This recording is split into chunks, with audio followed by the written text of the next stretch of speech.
Hello guys, welcome back to my YouTube channel Ashwini Dinesh 143 YouTube channel. So ನನ್ನ ತವ್ರ ಮನೇಲಿ ಇದ್ದೀನಿ. ಸೊ ಹಬ್ಬ ಇದೆ, ಮಹೇಶ್ವರ ಹಬ್ಬ. ಸೊ ಅದಕ್ಕೋಸ್ಕರ ಬಂದಿದ್ದೀನಿ. ನಾಳೆ ಅಂದ್ರೆ ಸೋಮವಾರ, ಮಂಗಳವಾರ, ಬುಧವಾರ ಹಬ್ಬ ಇರೋದು. ತೋರಿಸ್ತೀನಿ. ಇಲ್ಲಿ ಅಂದ್ರೆ ದಾವಣಗೆರೆ ಡಿಸ್ಟಿಕ್ ಮುದಹದಡಿ ನನ್ನ ತವ್ರ ಮನೆ. ಸೊ ಇಲ್ಲಿ ಯಾವ ರೀತಿಯಾಗಿ ಮಹೇಶ್ವರ ಹಬ್ಬನ ಆಚರಿಸ್ತಾರೆ ಅಂತ ತೋರಿಸ್ತೀನಿ. ಇವತ್ತು ದಾವಣಗೆರೆ ಹೊರಟಿದ್ದೀನಿ. ಸ್ವಲ್ಪ ಶಾಪಿಂಗ್ ಇದೆ, ಶಾಪಿಂಗ್ ಮುಗಿಸ್ಕೊಂಡು ಹಾಗೇನೆ ಗಾಯೂಸ್ ಕಿಡ್ಸ್ ಯೂಟ್ಯೂಬ್ ಚಾನಲ್ ಅವರು ದೇಸಿ ಉತ್ಪನ್ನಗಳ ಸಂತೆ ಅಂತ ಮೋತಿ ವೀರಪ್ಪ PU ಕಾಲೇಜ್ ಆವರಣದಲ್ಲಿ ದಾವಣಗೆರೆಯಲ್ಲಿ ಮಾಡ್ತಾ ಇದ್ದಾರೆ. ಸೊ ತೋರಿಸ್ತೀನಿ ಯಾವ ರೀತಿಯಾಗಿ ಮಾಡಿದ್ದಾರೆ ಅಂತ ಹೇಳಿ. ಸೊ ಬಂದ್ವಿ ಗೈಸ್ ಮೋತಿ ವೀರಪ್ಪ ಕಾಲೇಜ್ ಆವರಣಕ್ಕೆ. ತುಂಬ ಥರದ ವೆರೈಟೀಸ್ ಐಟಮ್ಸ್ನ ಇಲ್ಲಿ ಸೇಲ್ಗೆ ಇಟ್ಟಿದ್ರು. ಆಲ್ರೆಡಿ ಸ್ಟಾರ್ಟ್ ಆಗೋಗಿತ್ತು. ಸೊ ನಾವು ಹೋಗಿದ್ದು 12 ಗಂಟೆ ಮೇಲೆ. ಅದು ಸ್ಟಾರ್ಟ್ ಆಗಿದ್ದು ಬೆಳಗ್ಗೆ 9 ಗಂಟೆಯಿಂದ ರಾತ್ರಿ 9 ಗಂಟೆವರೆಗೂ ಇತ್ತು. ನಾನು ಹಾಗೆ ನೋಡ್ತಾ ಹೋದೆ. ಫಸ್ಟ್ ಎಂಟ್ರೆನ್ಸಿಗೆ ಸ್ವಲ್ಪ ಜ್ಯೂಸು ಹಾಗೆಯೇ ಸ್ನ್ಯಾಕ್ಸ್ ಇಟ್ಟಿದ್ರು ತಿನ್ನೋದಕ್ಕೆ. ನಾನು ಫ್ರೀ ಅಂದ್ಕೊಂಡ್ಬಿಟ್ಟೆ. ಆಮೇಲೆ ನೋಡಿದ್ಮೇಲೆ ಗೊತ್ತಾಯಿತು ಎಲ್ಲ ದುಡ್ಡು ಅಂತ. ಪಾಪ ಫ್ರೀ ಎಲ್ಲ ಯಾಕೆ ಇಡ್ತಾರೆ ಹೇಳಿ. ಸೊ ನಾನು ಸ್ಟಾರ್ಟಿಂಗ್ ಎಂಟ್ರಿ ಡ್ರಿಂಕ್ಸ್ ಅಂತ ಇಟ್ಟಿರ್ಬೋದು ಅಂತ ನೋಡಿದೆ ಅಷ್ಟೇ, ಚೆಕ್ ಮಾಡಿದೆ. ಸೊ ನೆಕ್ಸ್ಟ್ ಹಾಗೇ ಮುಂದೆ ಹೋದೆ. ತುಂಬಾ ಐಟಮ್ಸ್ ಇದ್ವು.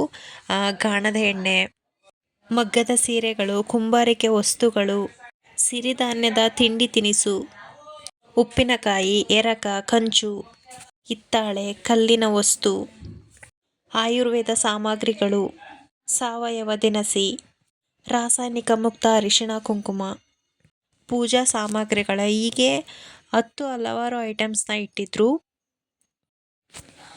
ಜ್ಯುವೆಲ್ರಿ ಹಾಗೆಯೇ ಬಟ್ಟೆಗಳು ತುಂಬಾ ಚೆನ್ನಾಗಿದ್ವು. ಜ್ಯುವೆಲ್ರಿ ಐಟಮ್ಸ್ ಮಾತ್ರ ತುಂಬಾ ಚೆನ್ನಾಗಿದ್ವು.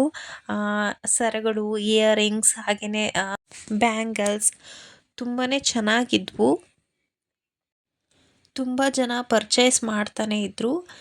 ಅದನ್ನು ಸ್ವಲ್ಪ ಹೊತ್ತು ನೋಡಿಕೊಂಡು ನಾವು ಹೋಗೋದೇ ಸ್ವಲ್ಪ ಲೇಟಾಗಿ ಹೋಗಿದ್ವಿ. ಅದು ರಾತ್ರಿ 9 ಗಂಟೆವರೆಗೂ ಇತ್ತು. ಬಟ್ ನಾವು ಸ್ವಲ್ಪ ಹೊತ್ತು ನೋಡಿಕೊಂಡು ಸ್ವಲ್ಪ ಪರ್ಚೇಸ್ ಮಾಡಿಕೊಂಡು, ನನಗೆ ಸ್ವಲ್ಪ ಡ್ರೆಸ್ ಅದೆಲ್ಲ ಸ್ವಲ್ಪ ಕ್ರೇಜ್ ಜಾಸ್ತಿ. ಫಸ್ಟ್ ನನಗೆ ಡ್ರೆಸ್ಸು ಆಮೇಲೆ ಜ್ಯುವೆಲ್ರಿ ಅವು ತುಂಬಾ ಕ್ರೇಜ್ ಜಾಸ್ತಿ ನನಗೆ. ಡ್ರೆಸ್ಗಳನ್ನು ತೊಗೋಬೇಕಂದ್ರೇ ಫುಲ್ ಖುಷಿ. ಶಾಪಿಂಗ್ ಅಂದ್ರೇ ಫುಲ್ ಖುಷಿ ನನಗೆ. ಸ್ವಲ್ಪ ಇಷ್ಟ ಆಗಿರೋ ಐಟಮ್ಸ್ಗಳನ್ನು ತೊಗೊಂಡು ಹಾಗೆಯೇ ಮತ್ತೆ ಬೇರೆ ಕಡೆ ನನಗೆ ಶಾಪಿಂಗ್ ಮಾಡೋದಿತ್ತು. ಅಲ್ಲಿಂದ ಹೊರಟ್ವಿ. ನಾವು ಹೋಗಿರೋ ಟೈಮಲ್ಲಿ ಅಷ್ಟಾಗಿ ಏನು ರಶ್ ಇರಲಿಲ್ಲ. ಹಾಗೆ ತೊಗೊಂಡು ಸ್ವಲ್ಪ ಐಟಮ್ಸ್ನ ತೊಗೊಂಡು ಬೇರೆ ಕಡೆ ಹೊರಟ್ವಿ. ಸೊ ನಾನು ಹಬ್ಬಕ್ಕೆ ಡ್ರೆಸ್ ತೊಗೊಂಡಿದ್ದೀನಿ. ಅದು ಹಬ್ಬದಲ್ಲೇ ಹಾಕ್ಕೊಂಡಾಗ ನಿಮಗೆ ತೋರಿಸ್ತೀನಿ ಹೇಗಿದೆ ಅಂತ. ಸೊ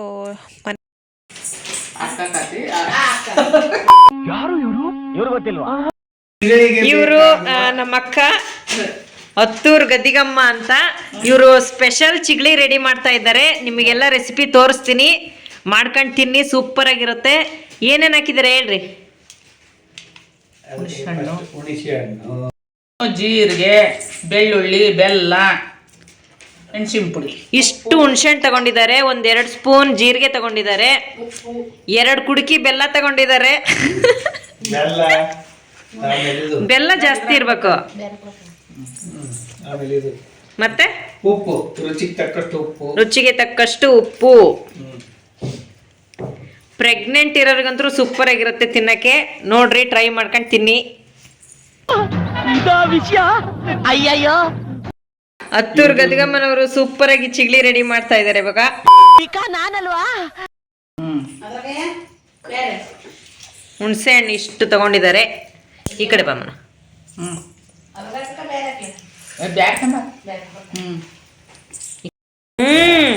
ನೀವು ಅಲ್ಲೇ ತರಕಾರಿ ಹೋದ್ರಲ್ಲ, ಮನೆಯಾಗೆ ಅವಾಗಲೇ ತಗೊಂಡ್ ಹೋಗೋದಾಗಿತ್ತು. ಅವಾಗ ಅದೇ ಕೊಟ್ಟಿದಾಗ ನೀವೆಲ್ಲೇ ಹೋಗ್ತೀರಿ ಅಂತ ನಾ ಸುಮ್ಮನೆ. ದೇವ್ರು ನಿಂಗೆ ಒಳ್ಳೇದು ಮಾಡ್ತದ. ಯಾಕ? ಏನದು ಮೊನ ಮೊನ ಏನದು? ಚಿಗಳಿ ಚಿಗಳಿ, ಬೆಳ್ಳುಳ್ಳಿ, ಉಪ್ಪು, ಉಪ್ಪು ಸಾಕು.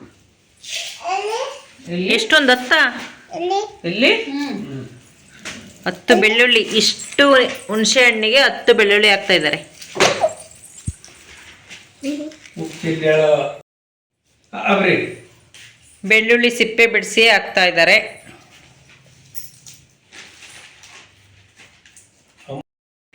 ಅಮ್ಮ ಎಲ್ಲರನ್ನ ಹಬ್ಬಕ್ರಿ ಅಮ್ಮ.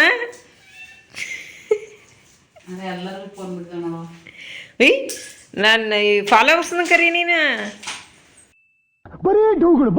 ಹಾಂ, ಪ್ರತಿ ವರ್ಷದಂತೆ ಪ್ರತಿ ವರ್ಷ ಡಿಸೆಂಬರ್ 15, 16, 17 ನಮ್ಮೂರಲ್ಲಿ ಮಹೇಶ್ವರನ ಜಾತ್ರೆ ನಡೆಯುತ್ತೆ. ಆ ಮಹೇಶ್ವರನ ಜಾತ್ರೆ ಮಂಗಳವಾರ ದಿನನೇ ಮಹೇಶ್ವರನ ಹತ್ರ ಪ್ರಸಾದ ವಿನಿಯೋಗ ಆಗುತ್ತೆ. ಬೆಳೆ ಹುಗ್ಗಿ, ಬಾಳೆಹಣ್ಣು, ಬೆಲ್ಲ, ತುಪ್ಪ, ಹಾಲು ಅಷ್ಟೇ, ಅನ್ನ ಸಾರು ಇರೋದಿಲ್ಲ. ಮಂಗಳವಾರನೇ ದಿವಸನೇ ಮಹೇಶ್ವರನ ಜಾತ್ರೆ ಮಾಡೋದು. ನಮ್ಮೂರಲ್ಲಿ ಪ್ರತಿ ವರ್ಷ ಮಂಗಳವಾರ ಮಹೇಶ್ವರನ ಹತ್ರ ಊಟ ಮಾಡಿ, ಬುಧವಾರ ದಿವಸ ಈಶ್ವರ ದೇವಸ್ಥಾನದ ಹತ್ರ ಗೋಧಿ ಹುಗ್ಗಿ, ಅನ್ನ ಸಾಂಬಾರ್ ಎಲ್ಲ ಜನಾಂಗದ ಜನರು ಊಟ ಮಾಡ್ತಾರೆ. 3-3:30 ಸ್ಟಾರ್ಟ್ ಆದರೆ 8-8:30 ಮಠ ರಾತ್ರಿ ಪ್ರಸಾದ ಇರುತ್ತದೆ. ಗೋಧಿ ಹುಗ್ಗಿ, ಅನ್ನ ಸಾಂಬಾರ್.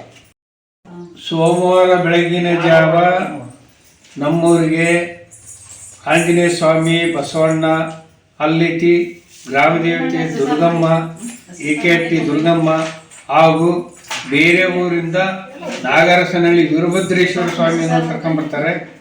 ಹಾಗೂ ಮತ್ತೆ ಕಣಿವೆ ದುರ್ಗಾಂಬಿಕಾ ಅಂತ ಆಲ್ಮತ ಸಮಾಜದವ್ರದ್ದು ದೇವರು ಇರುತ್ತೆ. ಹಾಗಾಗಿ ಬೆಳಗ ಮುಂಜಾನೆ ಎಲ್ಲ ದೇವರು ಕೊಂಡಿಸಿಕೊಂಡು ಈ ನಾಗರಸನಹಳ್ಳಿ ವೀರಭದ್ರೇಶ್ವರ ಹಾಗೂ ಕಣಿವೆ ದುರ್ಗಾಂಬಿಕೆ ಮಂಗಳವಾರ ಈಶ್ವರ ದೇವಸ್ಥಾನ ಹತ್ರ ಹೋಗ್ತಾರೆ. ಆಂಜನೇಯ ಬಸವಣ್ಣನ ಮಹೇಶ್ವರನ ಹತ್ರ ಹೋಗ್ತೀವಿ. ಈಗ ಮಾರನೇ ಬುಧವಾರ ದಿವಸ ಇದು ನಾಗರಸನಹಳ್ಳಿ ವೀರಭದ್ರ ದೇವರು ಹಾಗೂ ಕಣಿವೆ ದುರ್ಗಾಂಬಿಕಾ ದೇವಿನ ಅವ್ರು ಊರಾಗ ತರ್ತಾರೆ. ನಾವು ಮಹೇಶ್ವರ ಸ್ವಾಮಿ ಇದ್ದ ಆಂಜನೇಯ ಸ್ವಾಮಿ ಹಾಗೂ ಬಸವೇಶ್ವರ ದೇವ್ರನ್ನ ಈಶ್ವರ ದೇವಸ್ಥಾನ ಹತ್ರ ತಂದು ಸಾಯಂಕಾಲ 3 ಗಂಟೆಯಿಂದ ಪ್ರಸಾದ ಎಲ್ಲ ಜನಾಂಗದ ಬೀಗರು, ಎಲ್ಲ ಊರವರು ಬಂದಂಥವ್ರು, ನೆರವೂರು ಜನ ಎಲ್ಲರೂ ಸಹಿತ ಅಲ್ಲಿ ಪ್ರಸಾದ ವಿನಿಯೋಗ ಮಾಡ್ತಾರೆ. ನಮ್ಮೂರಲ್ಲಿ ಮಹೇಶ್ವರ ಜಾತ್ರೆ ನಡೆಯುತ್ತದೆ. ಶ್ರೀ ಮಹೇಶ್ವರ ಸ್ವಾಮಿ ಹಬ್ಬಕ್ಕೆ ಎಲ್ಲ ವರ್ಗದ, ಎಲ್ಲ ಸಮಾಜದ, ಎಲ್ಲ ಬೀಗರು, ಎಲ್ಲ ಬಂಧುಗಳು, ಸ್ನೇಹಿತರು ಎಲ್ಲರೂ ಬನ್ನಿ, ಮಹೇಶ್ವರನ ಆಶೀರ್ವಾದ ಪಡೆಯಿರಿ. ಎಲ್ಲರಿಗೂ ಒಳ್ಳೆಯದಾಗಲಿ. ಹಾಗೂ ನನ್ನ ಮಗಳಾದ ಅಶ್ವಿನಿ ದಿನೇಶ್ ಇವರಿಗೆ ಯೂಟ್ಯೂಬ್ ಏನೋ ಕಾರ್ಯಕ್ರಮ ಮಾಡ್ತಾ ಇದ್ದಾರೆ, ಚಾನಲ್ ಓಪನ್ ಮಾಡ್ಕೊಂಡ್ರೆ ಅವರಿಗೆ ಸಪೋರ್ಟ್ ಮಾಡಿ. ಆ ಕಡೆ ಅಲ್ಲಿ ಕುಟ್ಕೊಂಬರಮ್ಮ, ಒಳಕಲ್ಲೇ ಕೊಡ್ತಾರ ಅವನಿಗೆ.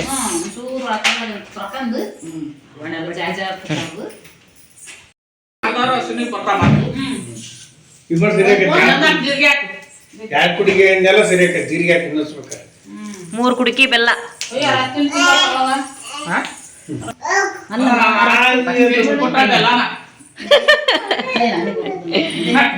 ನನಗೆ ಗೊತ್ತ ಅಲ್ಲ, ಅತಿ ಇಷ್ಟಪಡ್ತೀನಿ.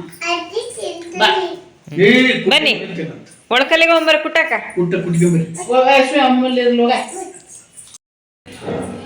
ಭಾಳ ಟೈಮ್ ತಗೋತೈತಿ ಕುಟ್ಟಾಕ. ಇದು ಗಳಿ ಏನಾದ್ರೆ ಸಣ್ಣ ಜರ್ಗೆ ಎರಡು ಸುತ್ತ ಹೊಡಿಬೋದಾಗಿತ್ತು.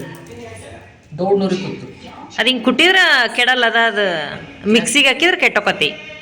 ಹಾ, ಈಗ ಫ್ರಿಜ್ನಾಗ ಇರ್ತಿದ್ವಲ್ಲ, ಇದು ಫ್ರಿಜ್ನಾಗ ಇಟ್ಟಮಲ್ಲ, ಇದು ಗಳಿ ಗಳಿ ಗಳಿ ಅಂತತಿ. ಫ್ರಿಜ್ನಾಗ ಗಾಳಿ ಬೇಕಾದ್ರೆ ಬಿಸಿಲಿಗೆ ಇಟ್ಟಿದ್ರೆ ಗಳಿ ಗಳಿ ಅಂತತ್ತು. ಮನ ಬೆಲ್ಲ ತಿನ್ನೋಗತ್ತೀಯ ಕೊಡವಲ್ಲಿ ಅವನು ಚಿಗಳಿ ಕುಟ್ಟಕ್ಕ ಕೊಡು. ಹಾ,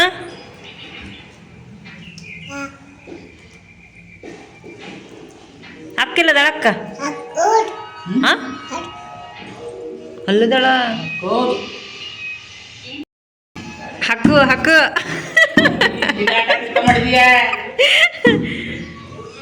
ಫುಲ್ ಸಣ್ಣ ಆಗ್ಬೇಕಲ್ಲ.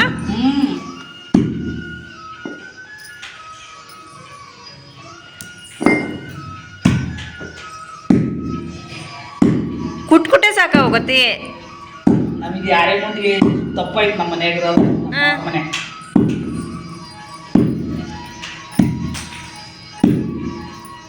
ನೋಡಲ್ಲ ಹೆಂಗೆ ಕೊಡ್ತತಿ ಹುಣ್ಸೆ ಹಣ್ಣು ಚಿಗಳಿ ತಿಂತೀಯ ಚಿಗಳಿನ ಹಾಂ ಚಿಗಳಿ ತಿಂತೀಯ ಹಾಂ. ನಾವು ಚಿಕ್ಕವರಿದ್ದಾಗಲೂ ತುಂಬ ಚಿಗಳಿ ತಿಂತಾಯಿದ್ವಿ ಗೈಸ್. ಚಿಕ್ಕವರಿದ್ದಾಗ ಎಲ್ಲರೂ ಫ್ರೆಂಡ್ಸ್ ಎಲ್ಲ ಸೇರಿಕೊಂಡು ಒಬ್ಬೊಬ್ಬರ ಮನೆಯಿಂದ ಒಂದೊಂದು ಐಟಮ್ಸ್ನ ತೊಗೊಂಡು ಬಂದು ದುಂಡಿಯಲ್ಲಿ ಬಿಟ್ಟು ಕಡ್ಡಿಗೆ ಸಿಗಿಸ್ಕೊಂಡು ತಿಂತಾಯಿದ್ವಿ. ಅದು ಕೂಡ ತುಂಬ ಟೇಸ್ಟಿಯಾಗಿರ್ತಾಯಿತ್ತು. ಊಟ ಮಾಡೋದಕ್ಕೆ ಬರ್ತಾ ಇರಲಿಲ್ಲ. ಚಿಗಳಿನ ಸಿಪ್ಪಿ ನಾಲಿಗೆ ಅಷ್ಟು ಸಿಪ್ಪೆ ಸುಲಿದೋಗ್ಬಿಡೋದು, ಅಷ್ಟು ಚಿಗಳಿನ ತಿಂತಾಯಿದ್ವಿ ಚಿಕ್ಕವರಿದ್ದಾಗ. ಇಲ್ಲಾಂದರೆ ಜೇಬಲ್ಲಿ ಹುಣಸೆಹಣ್ಣು ಉಪ್ಪನ್ನು ಕ್ಲೀನಾಗಿ ಮಿಕ್ಸ್ ಮಾಡಿಕೊಂಡು ಜೇಬಲ್ಲಿ ಇಟ್ಕೊಂಡು ಕ್ಲಾಸ್ ಒಳಗೆ ಕೂತ್ಕೊಂಡ್ಬಿಡ್ತಾ ಇದ್ವಿ, ಪಾಠ ಕೇಳ್ತಾ ತಿಂತಾಯಿದ್ವಿ. ಅದೊಂಥರ ಸ್ವೀಟ್ ಮೆಮೊರೀಸ್.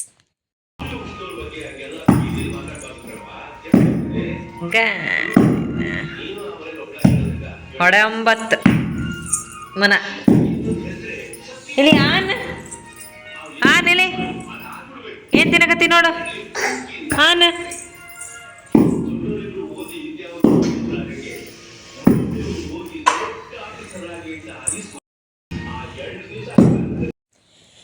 ಹುಣಸೆ ಹಣ್ಣು, ಸ್ವಲ್ಪ ಉಪ್ಪು, ಹಾಗೆಯೇ ಬೆಳ್ಳುಳ್ಳಿ, ಜೀರಿಗೆ, ಖಾರದ ಪುಡಿ ಎಲ್ಲನೂ ತಗೋಬೇಕು. ತೊಗೊಂಡಾದಮೇಲೆ ಈ ಥರ ಒಳಕಲ್ಲನ್ನು ಕ್ಲೀನ್ ಮಾಡಿಕೊಂಡು ಆಮೇಲೆ ಫಸ್ಟು ನೀವು ಹುಣಸೆ ಹಣ್ಣನ್ನು ಕ್ಲೀನಾಗಿ ಸಣ್ಣಕ್ಕಾಗೋ ಥರ ಈ ಥರ ಕುಟ್ಕೋಬೇಕು. ಸೊ ಅದು ಕ್ಲೀನಾಗಿ ಸಣ್ಣಕ್ಕಾದಮೇಲೆ ಬೇರೆ ಎಲ್ಲ ಐಟಮ್ಸ್ ಹಾಕಬೇಕು. ಅಲ್ಲಿವರೆಗೂ ಏನೋ ಕೂಡ ಹಾಕ್ಬಾರ್ದು, ಬರೀ ಹುಣಸೆ ಹಣ್ಣನ್ನೇ ಕುಟ್ತಾ ಇರಬೇಕು. ನೀವು ಜಾಸ್ತಿ ಕ್ವಾಂಟಿಟಿನ ತೊಗೊಳೋದಕ್ಕೆ ಹೋಗಬೇಡಿ. ಏನಕ್ಕಂದರೆ ನೀವು ಜಾಸ್ತಿ ಹುಣಸೆಹಣ್ಣನ್ನು ತೊಗೊಂಡ್ರಿ ಅಂದರೆ ಕುಟ್ಟೋದಕ್ಕೆ ಸ್ವಲ್ಪ ಕಷ್ಟ ಆಗುತ್ತೆ. ನೀವು ಸ್ವಲ್ಪ ಹುಣಸೆಹಣ್ಣನ್ನು ತೊಗೊಂಡು ನೀವು ಮಾಡ್ಕೊಳ್ಳಿ, ಆಮೇಲೆ ಮತ್ತೆ ಬೇಕಾದಾಗ ಮತ್ತೆ ಮಾಡಿಕೊಂಡ್ರೆ ಆಯಿತು. ಇಲ್ಲಾಂದರೆ ನೀವು ಒಂದೇ ಸಲಿಗೆ ಜಾಸ್ತಿ ತೊಗೊಂಡ್ರೆ ತುಂಬಾ ಕಷ್ಟ ಆಗುತ್ತೆ ಕುಟ್ಟೋದಕ್ಕೆ. ಇವಾಗ ನೋಡಿ, ಕುಟ್ಟಿರೋ ಹುಣಸೆ ಹಣ್ಣನ್ನು ತೆಗೆದಿಟ್ಬಿಟ್ಟು ಇವಾಗ ಜೀರಿಗೆನ ಹಾಕ್ಕೊಂಡು ಸಣ್ಣಕ್ಕೆ ಕುಟ್ತಾ ಇದ್ದಾರೆ. ಇದು ಜೀರಿಗೆ ಸಣ್ಣಕ್ಕಾದ್ಮೇಲೆ ನೀವು ಬೇರೆ ಹಾಕಬೇಕು. ಅಲ್ಲಿವರೆಗೂ ಜೀರಿಗೆ ಸಣ್ಣಕ್ಕಾಗೋವರೆಗೂ ಕುಟ್ಟಬೇಕಾಗತ್ತೆ. ತುಂಬಾ ಟೇಸ್ಟಿಯಾಗಿರುತ್ತೆ ಚಿಗಳಿ. ತುಂಬಾ ಇಷ್ಟಪಟ್ಟು ತಿಂತೀರಾ. ಪ್ರೆಗ್ನೆಂಟ್ ಇರೋರ್ಗಂದ್ರೂ ತುಂಬಾ ಟೇಸ್ಟ್ ಕೊಡುತ್ತೆ. ಇವಾಗ ನೆಕ್ಸ್ಟ್ ಖಾರದ ಪುಡಿ ಹಾಗೇನೆ ಬೆಳ್ಳುಳ್ಳಿನ ಹಾಕ್ಕೊಂಡು ಕುಟ್ತಾ ಇದ್ದಾರೆ. ಇದು ಸಣ್ಣಗಾದ್ಮೇಲೆ ಸೈಡಿಗೆ ಎತ್ತಿಟ್ಟಿರುವಂತಹ ಹುಣಸೆ ಹಣ್ಣನ್ನು ಕೂಡ ಹಾಕಿ ತುಂಬ ಸಣ್ಣಕ್ಕಾಗೋ ರೀತಿಯಾಗಿ ಕುಟ್ಟಬೇಕು. ಇದಕ್ಕೆ ಸ್ವಲ್ಪ ಕೂಡ ನೀರನ್ನು ಮಿಕ್ಸ್ ಮಾಡೋ ಹಾಗಿಲ್ಲ. ಏನಕ್ಕಂದರೆ ನೀರು ಮಿಕ್ಸ್ ಮಾಡಿದ್ರೆ ಇದು ಕೆಟ್ಟೋಗ್ಬಿಡುತ್ತೆ. ಅದಕ್ಕೋಸ್ಕರ ನೀರನ್ನ ಎಷ್ಟು ಕೂಡ ಮಿಕ್ಸ್ ಮಾಡ್ದೇನೆ ಈ ಥರ ಕುಟ್ಟಬೇಕು. ಸೊ ಅದಕ್ಕೆ ಹೇಳಿದ್ದು, ಕುಟ್ಟೋದಕ್ಕೆ ಕಷ್ಟ ಆಗುತ್ತೆ ಅಂದರೆ ನೀವು ಕಡಿಮೆ ಕ್ವಾಂಟಿಟಿ ಹುಣಸೆ ಹಣ್ಣನ್ನು ತಗೊಳ್ಳಿ. ಇವಾಗ ನೆಕ್ಸ್ಟು ಬೆಲ್ಲನ ಹಾಕಿ ಕುಟ್ತಾ ಇದ್ದಾರೆ. ಬೆಲ್ಲ ಎಷ್ಟು ಜಾಸ್ತಿ ಇರುತ್ತೋ ಅಷ್ಟು ರುಚಿನ ಕೊಡುತ್ತೆ. ಇದು ನಾಳೆಗೆ ಇನ್ನೂ ಕೂಡ ತುಂಬ ನೀಟಾಗಿ ಮಿಕ್ಸ್ ಆಗಿರುತ್ತಂತೆ.